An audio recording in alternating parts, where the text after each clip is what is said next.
Olá, boa noite. Supremo faz seminário internacional e recebe árbitros do Tribunal Permanente de Revisão do Mercosul, o órgão mais importante do sistema de solução de controvérsias do Grupo Econômico. Ministros do STF vão decidir sobre a validade da cobrança de taxa de incêndio em 3 estados brasileiros. Supremo confirma que municípios devem apresentar contratos com escritórios de advocacia no exterior. Polícia Federal prende passageiro que tentava embarcar com 300 aves exóticas no aeroporto de Manaus com destino a Guarulhos, em São Paulo. Cadastro eleitoral é reaberto e permite ao eleitor a regularização do título e a mudança do local de votação. E ainda, reportagem especial mostra como tribunais de todo o país estão usando a inteligência artificial para deixar a justiça ainda mais ágil e eficiente. O Jornal da Justiça desta sexta-feira, 8 de novembro, começa agora.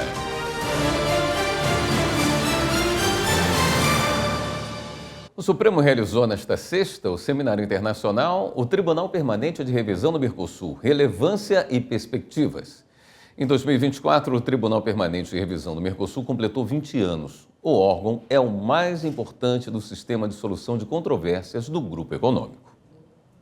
Ao abrir o seminário, o vice-presidente do Supremo, o ministro Edson Fachin, reforçou que o evento é uma forma de fortalecer um conceito de democracia comum entre os países membros do Mercosul. Atentemos, nada obstante, para o cenário presente.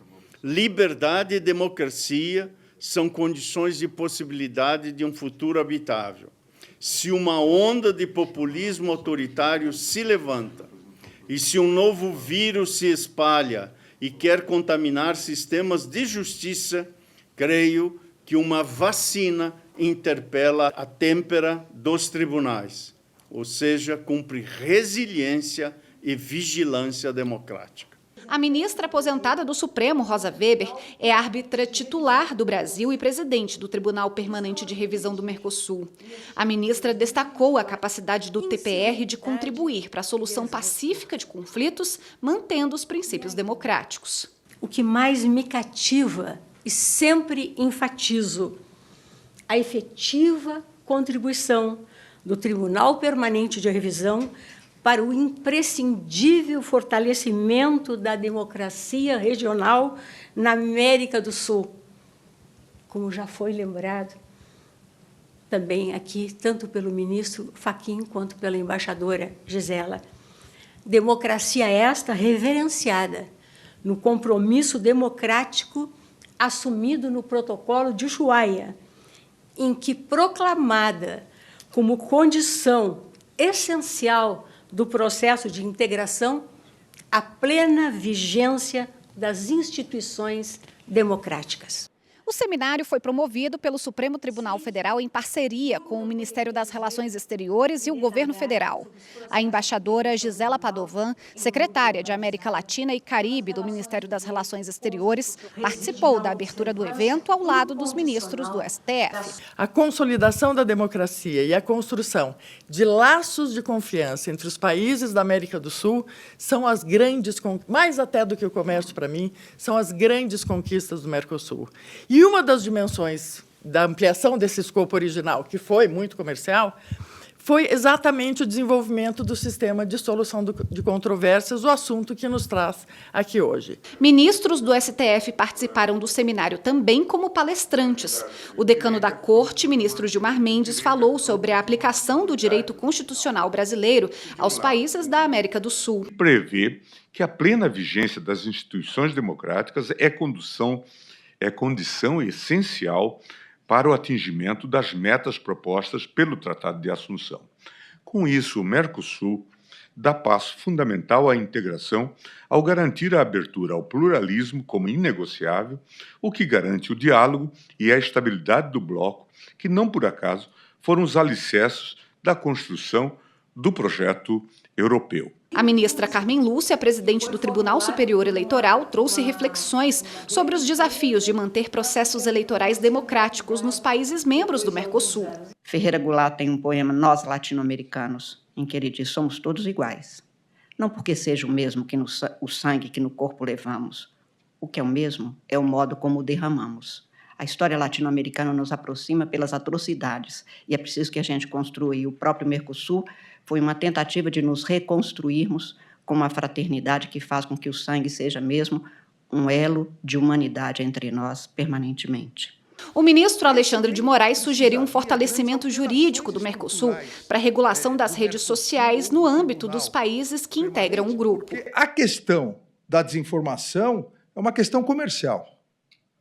A questão da desinformação é uma questão de regulação das big techs. É uma questão econômica.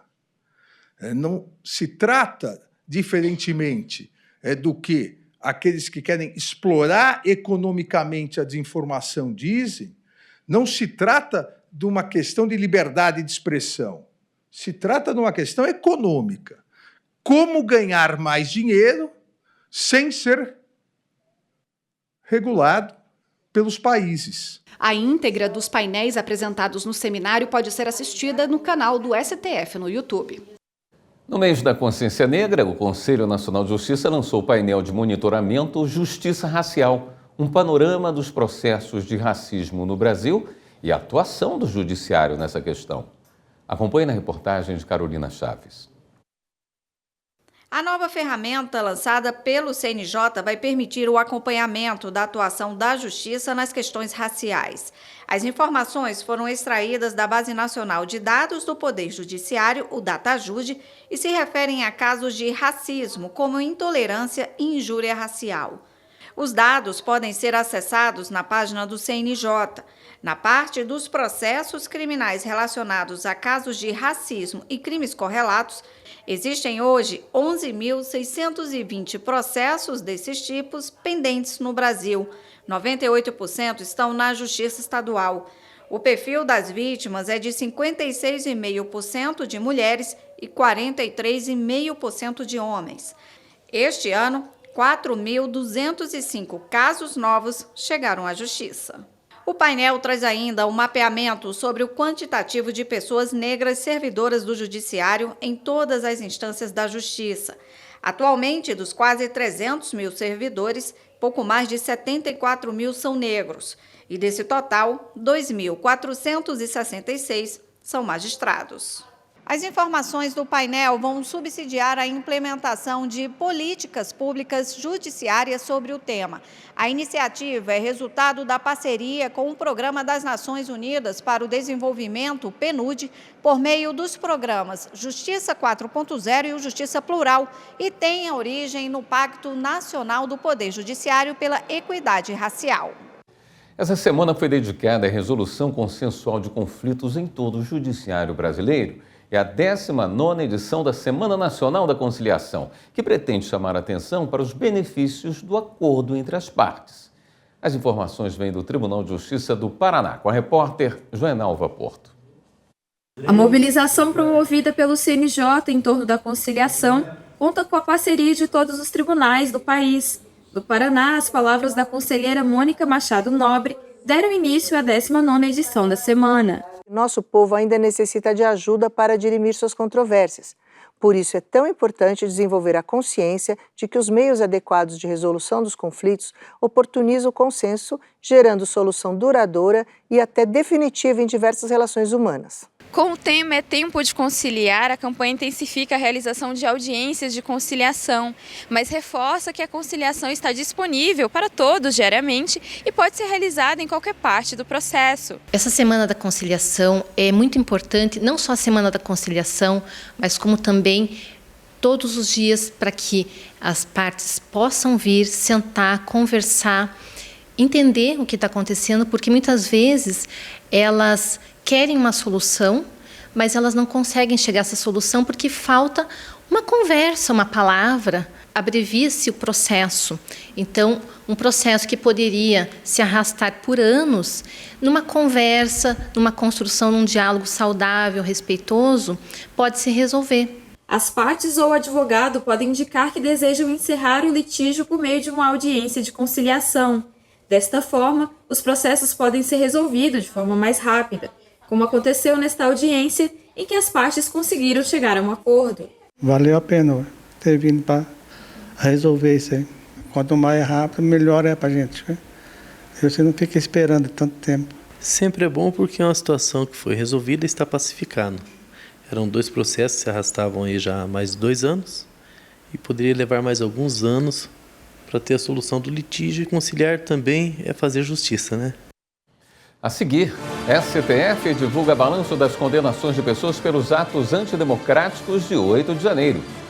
E Polícia Federal prende passageiro que tentava embarcar com 300 aves exóticas no aeroporto de Manaus com destino a Guarulhos, em São Paulo.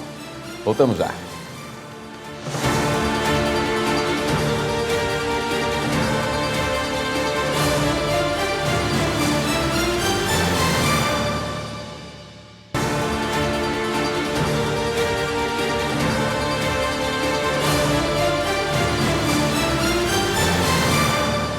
O Supremo Tribunal Federal divulgou um balanço das condenações de pessoas pelos atos antidemocráticos de 8 de janeiro. As informações com a repórter Viviane Novaes. O Supremo começou a julgar os ataques em abril de 2023, 3 meses depois da depredação dos prédios dos 3 poderes em Brasília. Até agora, 265 pessoas foram condenadas. Desse total, 223 foram julgadas por crimes mais graves, pela depredação do patrimônio. As penas chegam a 17 anos de prisão. 42 réus foram condenados por crimes mais leves. São aqueles que ficaram em frente ao quartel-general do Exército. A pena média foi de 1 ano de prisão. 4 pessoas foram absolvidas.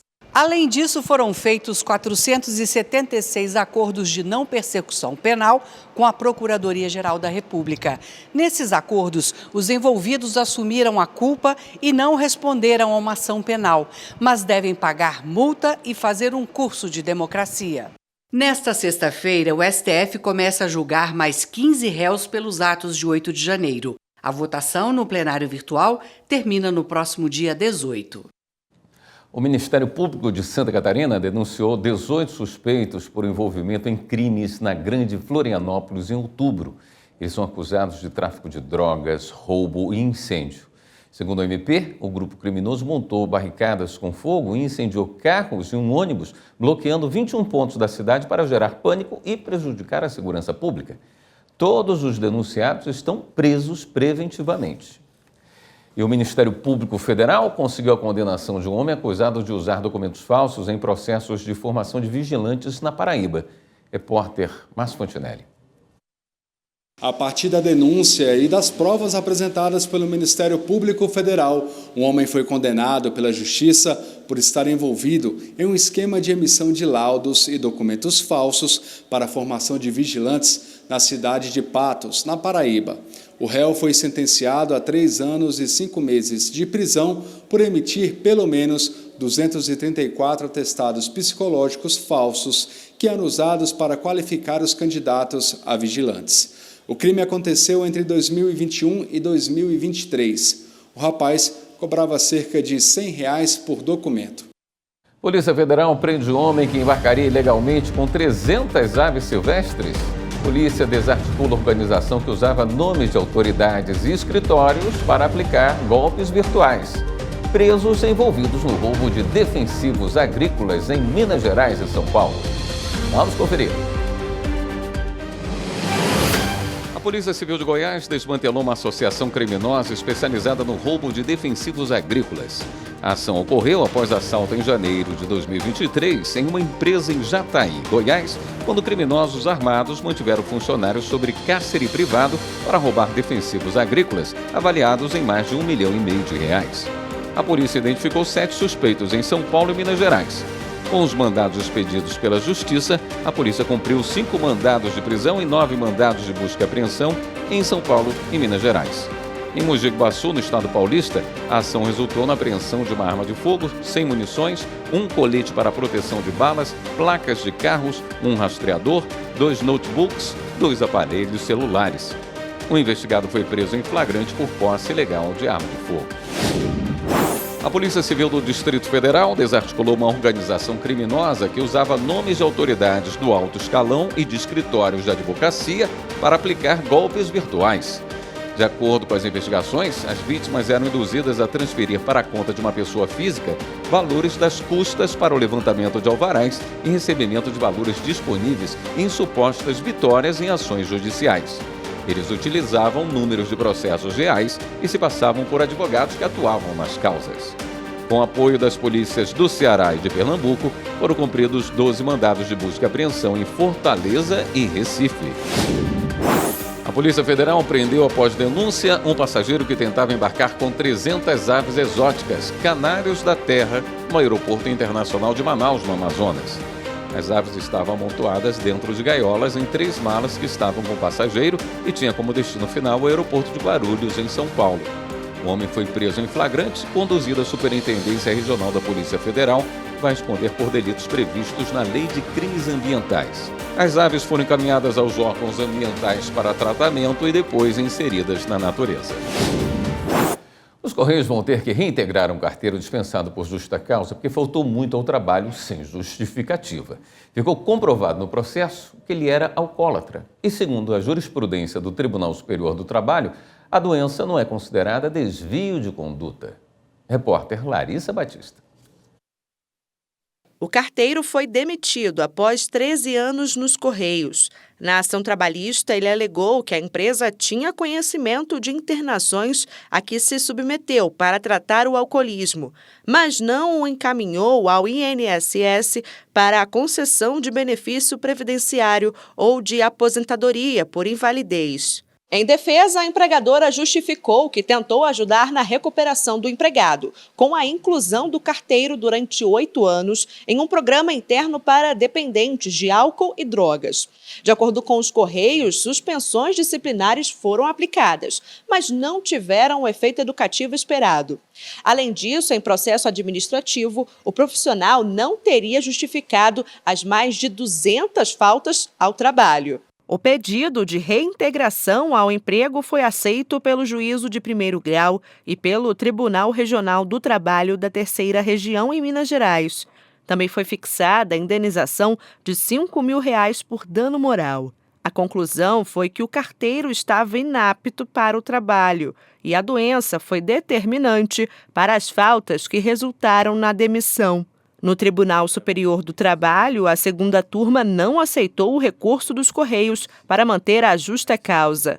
A relatora do caso, ministra Maria Helena Malman, reforçou que a jurisprudência do TST não considera o alcoolismo um desvio de conduta. Segundo ela, a Organização Mundial da Saúde reconhece a síndrome de dependência do álcool como uma doença que gera compulsão e retira a capacidade de discernimento da pessoa sobre os próprios atos. A decisão foi unânime. O caso transitou em julgado. O Espaço Cultural do Superior Tribunal de Justiça recebe a exposição Horizontes Internos, da artista Regina Macedo.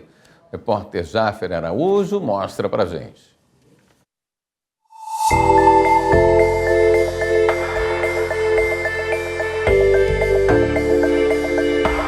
O gosto pela arte começou já na infância. Os traços iniciais vieram aos 5 anos, com carvão. Aos 16 foi a vez da primeira tela a óleo. Regina Macedo chegou a cursar artes plásticas nos Estados Unidos, mas o destino a trouxe de volta ao Brasil. Aqui se formou em Biologia na Universidade de Brasília, onde se tornou professora. Mesmo feliz em sala de aula, Regina conta que sempre persistiu com a pintura. Segundo a artista, a exposição Horizontes Internos é fruto do reencontro, como ela diz, com a Regina artista. Pensa assim, quantas vidas nós realmente temos? A gente tem uma vida só. Só que nessa vida você pode fazer muitas coisas. Eu sempre acho que é um erro a pessoa pensar que ela só pode fazer aquilo. Ela tem que ficar relembrando o que motivava ela, o que trazia alegria, assim, ao longo da vida dela, e depois cultivar isso daí. Então, a gente tem uma chance de sempre recomeçar.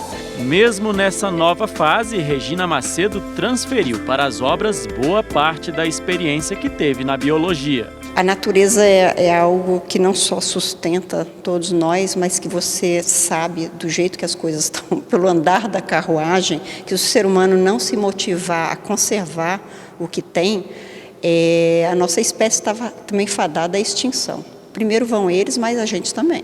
Então, eu acho que as minhas telas de animais, eu tento resgatar um pouco isso, esse sentimento de, olha, isso aqui também existe ao nosso lado aqui, nós temos que cuidar. Eu acho que assim, quando a gente vê umas obras, né, assim, num mundo tão corrido e louco, a gente poder chegar aqui e ver umas obras tão calmantes, vamos dizer assim, né, uma obra que a gente aquece o nosso olhar e aquece o nosso coração. As próprias paisagens revelam, né, o estado em que está a nossa natureza, revela o estado em que ela sonha com uma natureza perfeita e ela pinta os animais, gatos, né, passarinhos, e isso tudo vem de um coração biólogo. A exposição fica aberta até o dia 27 de novembro no Espaço Cultural STJ. As visitas podem ser feitas de segunda a sexta-feira, das 9 da manhã até às 7 da noite. Venha ampliar seus horizontes internos. Supremo confirma que municípios devem apresentar contratos com escritórios de advocacia no exterior. Os ministros da Corte vão decidir sobre a validade de cobrança de taxa de incêndio em 3 estados brasileiros. Voltamos a instantes.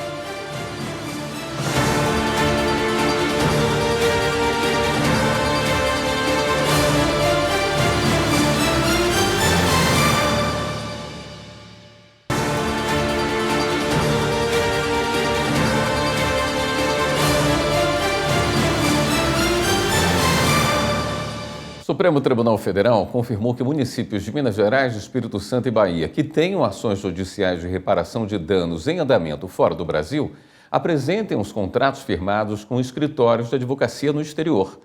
Pela decisão, também ficou impedido o pagamento de honorários de êxito ou taxas de sucesso a escritórios estrangeiros, sem que a Justiça brasileira, especialmente o STF, examine a validade dos contratos. A decisão foi tomada por maioria de votos em sessão virtual. Os ministros do Supremo Tribunal Federal começaram a julgar hoje, no plenário virtual, processos que discutem a constitucionalidade de cobrança de taxa de prevenção de incêndios em 3 estados brasileiros. Um deles é um recurso apresentado pelo governador do Rio Grande do Norte contra a decisão do Tribunal de Justiça do Estado, que considerou ilegal a cobrança da taxa. Acompanhe na reportagem de Carolina Chaves. No Supremo, o governador do Rio Grande do Norte alega que a cobrança dessas taxas pode ser individualizada de acordo com a área construída do imóvel, por exemplo, onde o contribuinte é o proprietário. Já no caso de incêndio, salvamento e resgate em via pública envolvendo veículos, os donos que devem pagar o tributo. O tema teve repercussão geral reconhecida e o relator é o ministro Dias Toffoli, que já manifestou no sentido de considerar constitucional a cobrança das taxas para donos de imóveis e de veículos licenciados no Estado. As outras 2 ações são da relatoria do ministro Edson Fachin, apresentadas pelo Procurador-Geral da República contra 2 leis estaduais, uma de Pernambuco e a outra do Rio de Janeiro. As normas também regulamentam a cobrança de taxas de prevenção e extinção de incêndios. O PGR pede a inconstitucionalidade das normas estaduais, alegando que tratam sobre serviços típicos de segurança pública e que, em razão da natureza, deve ser financiada por meio de impostos e não por taxas. Essas 2 ações tiveram um julgamento retomado no plenário virtual, com o voto vista do ministro Dias Toffoli. Nos 2 casos, 2 ministros acompanharam o relator, ministro Edson Fachin, para considerar a cobrança inconstitucional.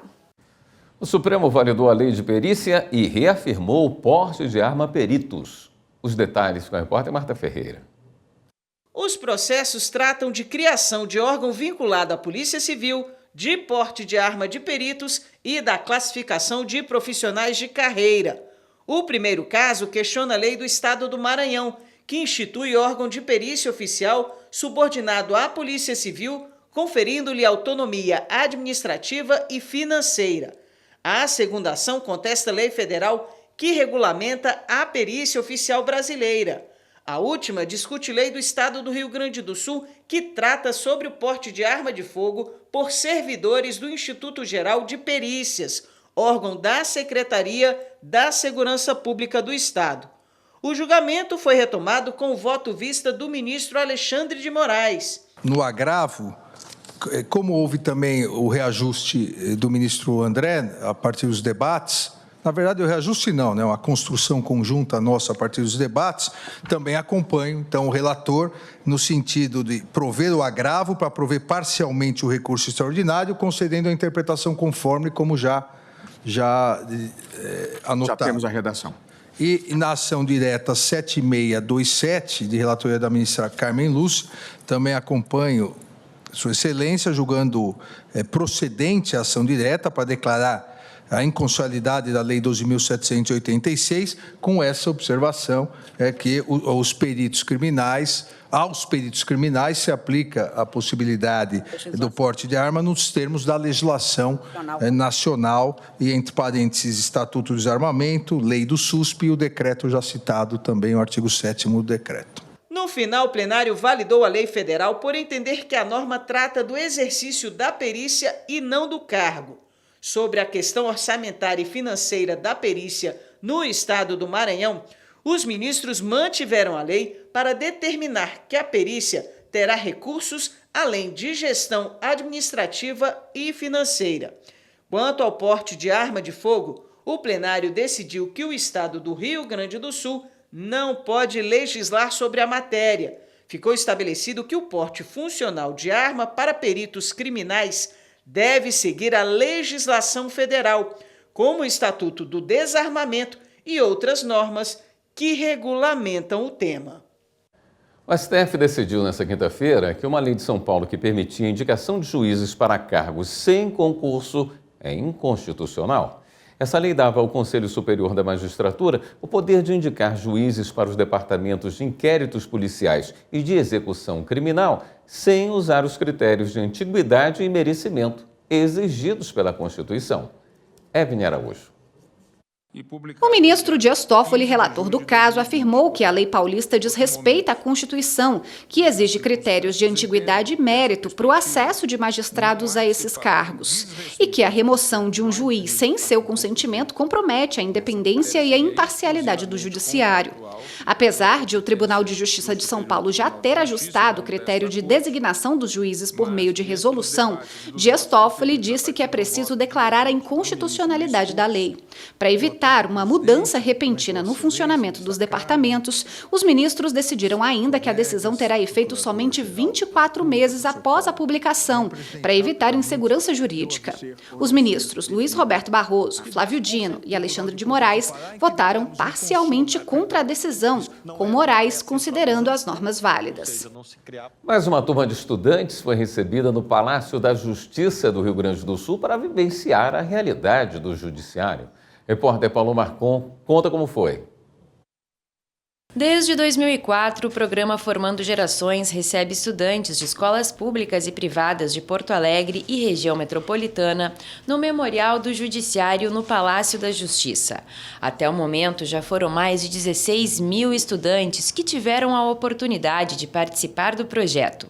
Quase 40 alunos da 5ª série da Escola Bom Jesus Sévigné da capital foram recebidos pelos servidores do TJRS e passaram a tarde envolvidos nas atividades preparadas por lá.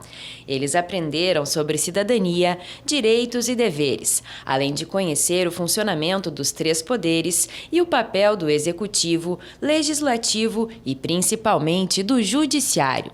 O tradicional e premiado programa educativo promovido pelo Memorial do Judiciário Formando Gerações abre agenda para inscrições 2 vezes ao ano, no primeiro dia útil de fevereiro para marcações no primeiro semestre e no primeiro dia útil de junho para a agenda do segundo semestre. No ano de 2024, 17 escolas participaram do programa, vindas de 9 cidades diferentes do estado, totalizando 517 participantes. Desde a sua criação, foram 559 edições do programa Formando Gerações.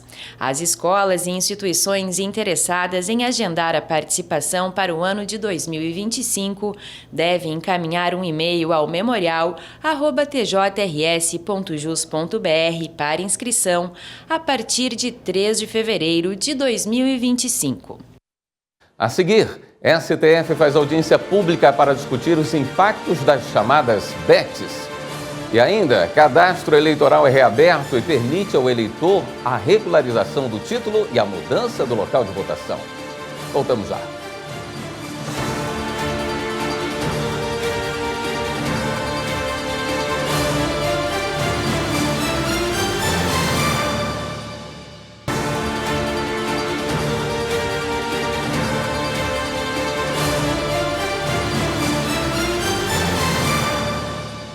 Agora a gente fala sobre a audiência pública que vai debater o mercado das bets, que vai ser realizada pelo Supremo na segunda e terça-feira da semana que vem.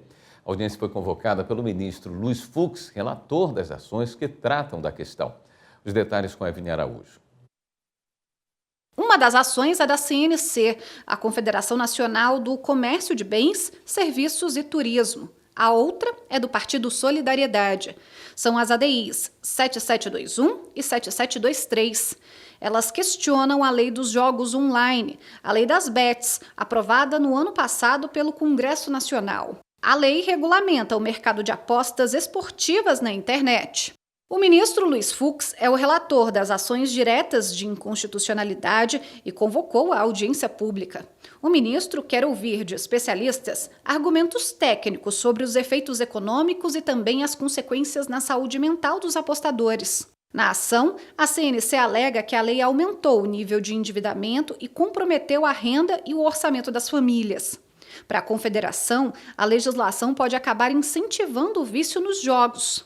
Ela aponta ainda o risco de crianças e adolescentes terem acesso às apostas esportivas, já que o principal meio de uso é o celular.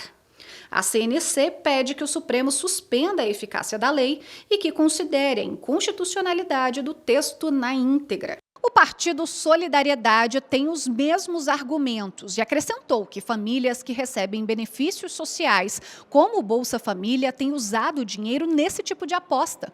Para o partido, a lei viola princípios constitucionais relativos à proteção da dignidade da pessoa humana, do valor social do trabalho, da livre iniciativa e do direito à saúde.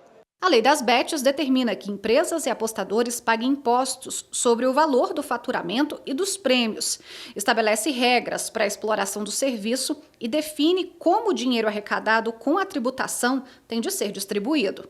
Parte vai para a Seguridade Social e para as áreas de saúde, educação e segurança pública. Com a reabertura do cadastro eleitoral, já é possível regularizar o título ou mudar o local de votação. E a maioria do serviço está disponível na internet. Fábio Ruas. O seu Antônio se mudou de Valparaíso de Goiás para Brasília e precisou transferir o título. É um serviço que pode ser feito também pelo celular ou pelo computador. Mas como ele já estava aqui no cartório da 11ª Zona Eleitoral no Cruzeiro, já cadastrou a biometria, que só pode ser registrada presencialmente. Aos 77 anos, seu Antônio quer ficar em dia com a Justiça Eleitoral, porque não abre mão de votar. Quero exercer o meu direito, né, de escolha, que assim eu posso cobrar. Se eu voto, eu posso cobrar. Se eu não voto, não tem como cobrar. Desde o dia 5 de novembro, já é possível tirar a primeira via do título, transferir o domicílio eleitoral, mudar o local de votação ou resolver outras pendências. Quem teve o título cancelado também já pode regularizar, e quase tudo pode ser feito no celular ou pelo computador. Também já é possível pedir certidões, como a de quitação eleitoral. No e-título, basta clicar em mais opções. As certidões aparecem já no topo da tela. Pelo site tse.jus.br também é fácil. Clique em autoatendimento eleitoral e depois em certidões. Aí é só preencher os dados. Quem prefere o atendimento presencial ou precisa de algum serviço que só pode ser feito pessoalmente no cartório eleitoral, como a biometria, deve ficar atento aos horários de funcionamento. Aqui no TRE do Distrito Federal, o atendimento é de meio-dia às 6 da tarde. Quase todos os serviços são prestados de maneira online, o eleitor pode acessar o site do TRE-DF e vai ter tudo ali facilmente resolvido. Mas se ele preferir precisar de um cartório eleitoral, o agendamento pode ser feito através da central telefônica do TRE, que é o 3048-4000, mas também pelo site www.tre-df.jus.br. Lembrando que os horários variam de estado para estado. Em Alagoas, por exemplo, o atendimento nos cartórios é das 7h30 da manhã até 1h da tarde. E no Paraná é do meio-dia às 6 da tarde. Você vai conhecer agora um projeto voltado às vítimas de violência doméstica que conseguiram romper o ciclo da violência com o término do relacionamento abusivo. É uma iniciativa voluntária de uma mulher que um dia também foi vítima e hoje, por meio da fotografia, faz com que outras mulheres se enxerguem como são e percebam sua força e seu poder. É o projeto Marias da Penha. A reportagem de Viviane Novaes. Meu nome é Gila, tive um relacionamento em torno de 5 anos. Passei por todos os níveis de violência sexual, verbal, patrimonial, psicológica, financeira. Meu nome é Isis, eu fui vítima de violência psicológica aos 19 anos. E ele ia no meu trabalho, me perseguia, me xingava, me colocava mais abaixo do que o chão. Isis decidiu fotografar mulheres que também já foram agredidas pelos companheiros. Gila não se intimidou de aparecer na frente das câmeras. Ensaios fotográficos como este fazem parte do projeto Marias da Penha, uma alusão à mulher que deu nome à lei criada para prevenir e combater a violência doméstica. É uma forma de resgatar a autoestima das vítimas que tiveram a coragem de romper com o ciclo de violência. Gila decidiu participar do projeto para ser referência para outras mulheres. A fala e o exemplo do outro, ele muda. A gente muda, então a gente tem potência na voz, a gente pode educar, a gente pode trazer outras pessoas. Eu falei, eu preciso fazer isso aqui também, eu preciso fazer parte e dar voz a outras mulheres também para que elas se encorajem, assim como eu me encorajei. E olha quantas mulheres seguiram o exemplo de Gila. As fotos são divulgadas em site e em rede social. Elas desabrocham, é como se elas estivessem renascendo. E elas começam a se perceber como mulheres fortes, poderosas, bonitas. Quando elas se veem bonitas, maquiadas, arrumadas, numa foto bem produzida, elas conseguem se ver e enxergar a sua beleza. Foi de paz, foi de encontro, foi de liberdade, foi de reconhecimento e pertencimento. Como parte, como ser humano desse mundo aqui, como mulher na sociedade. Em 2024, a Lei Maria da Penha completou 18 anos. Um dos avanços foi o aumento de medidas protetivas de urgência, que estabelecem restrições de contato ou proximidade do agressor com a vítima. Só em 2023, a Justiça recebeu quase 644 mil pedidos. Mas a violência contra a mulher não tem fim, diz a advogada e ativista Lúcia Bessa. Para mudar a situação, é preciso investir em educação. Nós precisamos discutir essa temática na mais tenra idade. No ensino fundamental, nós precisamos falar que não é natural bater, que não é normal apanhar. Nós precisamos ensinar aos nossos alunos, nossos jovens, nossas crianças, que há outros meios de dirimir uma contenda, de divergir, que não seja a violência. Que nós, mulheres, sejamos, desde cedo, incentivadas a denunciar, mas, sobretudo, incentivadas a não sofrer. Para ver mais detalhes sobre o projeto ou saber como participar, entre na página do Instagram ou no site. É só digitar Marias da Penha. O Fórum de Cacimbinhas em Alagoas foi reestruturado para melhorar a prestação jurisdicional. O repórter André Risco mostra como ficou. Depois de ter passado por uma reforma que contemplou tanto a área externa como a interna, o Fórum de Cacimbinhas foi reinaugurado durante solenidade que contou com a presença de juízes, desembargadores e do presidente Fernando Tourinho. Estou muito feliz com os fóruns com instalações boas, adequadas e com certeza vamos prestar um melhor serviço à sociedade alagoana. O Fórum de Cacimbinhas passou por essa reforma após 10 anos de inauguração. Ao todo, foram investidos nesta obra cerca de R$700 mil, provenientes do Funjures. A arquiteta responsável pela reforma nos explicou em detalhes o que foi feito no prédio. Começamos pelo paisagismo no jardim, foi feita toda a parte de acessibilidade para adequar as normas técnicas, foi feita uma recuperação do Grande Tribunal do Júri adequando aos novos padrões, foi feita a revisão geral da coberta e recuperadas as paredes que estavam danificadas, recuperação da fachada também, foi feita a revisão das instalações elétricas, instalações hidráulicas. Também melhoramos a acessibilidade interna através da colocação de piso tátil e da bancada da recepção. O juiz Williams Alencar, que está há pouco mais de 2 anos à frente da comarca, destacou que as melhorias que foram realizadas por aqui vão garantir uma melhor prestação jurisdicional. A população pode receber, que a principal destinatária é um local de atendimento mais confortável, novo, moderno. Os servidores também conseguem desempenhar um serviço em ambientes, estações de trabalho reformadas, um ambiente, ar-condicionado. Praticamente, apesar de ter sido uma reforma geral, o Fórum colocou o prédio do Fórum uma unidade nova. A seguir, a gente fala sobre mais uma iniciativa de sustentabilidade do Judiciário Mato-Grossense. E ainda, a reportagem especial mostra como tribunais de todo o Brasil estão usando a inteligência artificial para deixar a justiça ainda mais ágil e eficiente. É já já.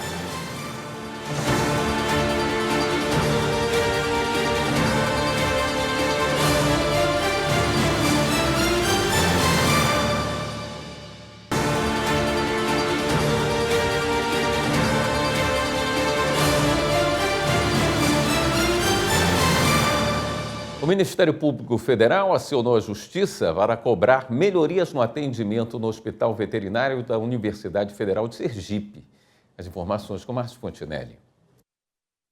Depois de receber uma série de denúncias relacionadas à falta de insumos, medicamentos e equipamentos básicos de atendimento, o Ministério Público Federal entrou com ação na Justiça para que a administração do Hospital Veterinário da Universidade Federal de Sergipe adote, dentro de 60 dias, medidas para reverter a situação. Ao custo de R$ 6 milhões, a unidade foi criada em 2015 com a promessa de atendimento de referência para animais de várias espécies.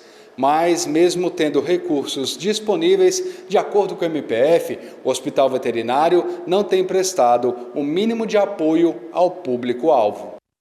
O programa Verde Novo do Tribunal de Justiça de Mato Grosso e alunos do Instituto Desportivo da Criança realizaram o plantio de mudas de árvores no jardim do estacionamento do complexo dos Juizados Especiais de Cuiabá.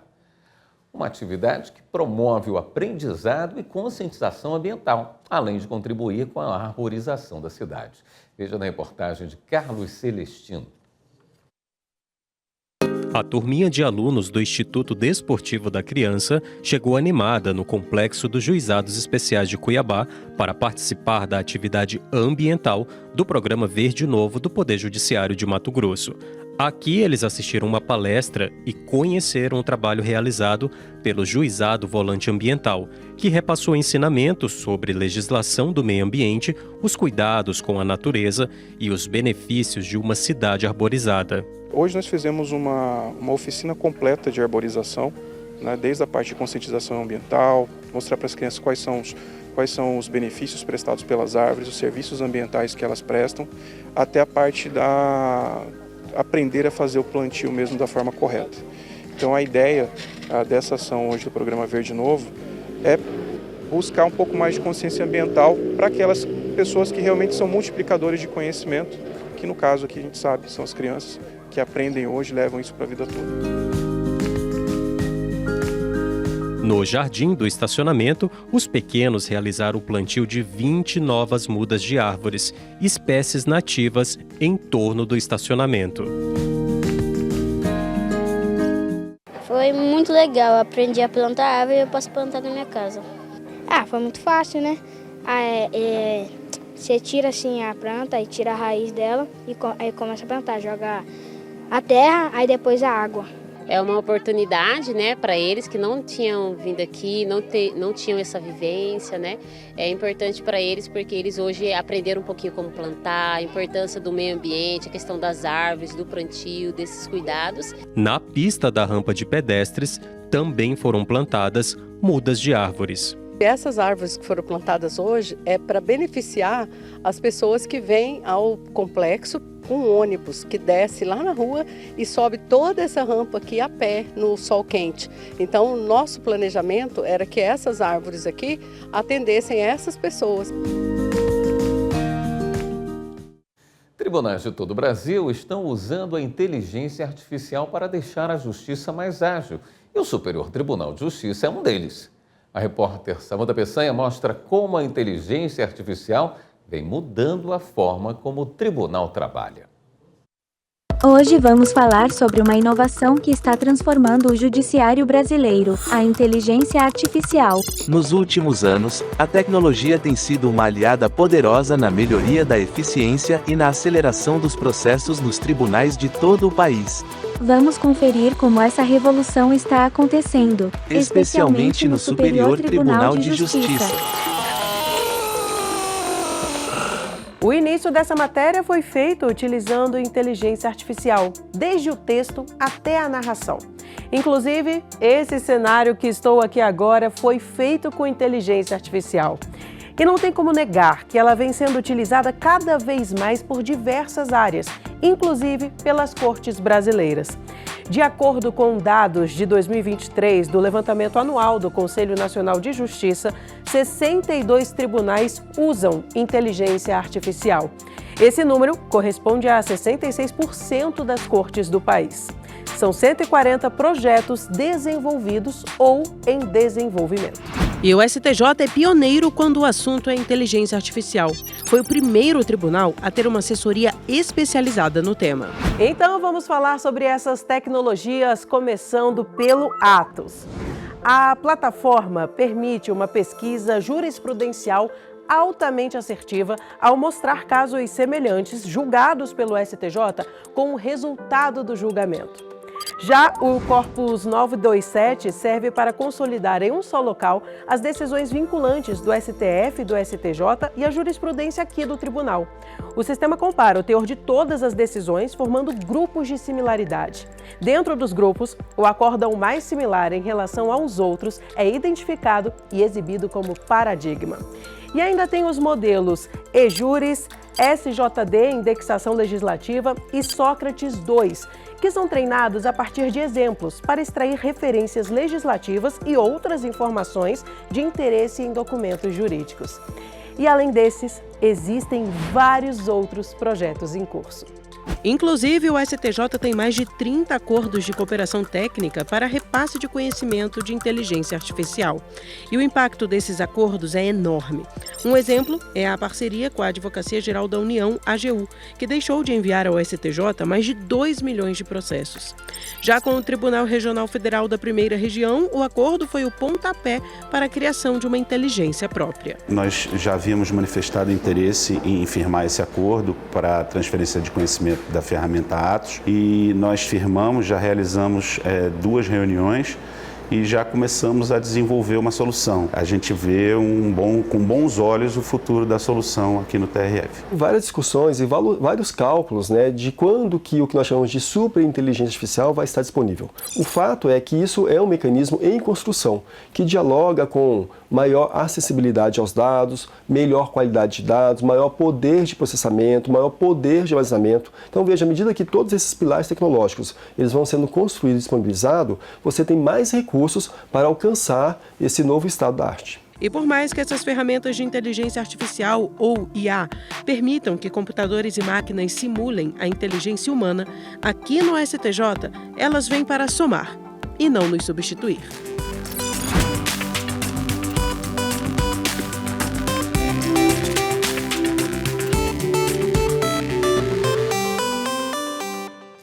E uma última notícia. O Superior Tribunal de Justiça rejeitou há pouco o habeas corpus do empresário Matheus Bandoli Vieira.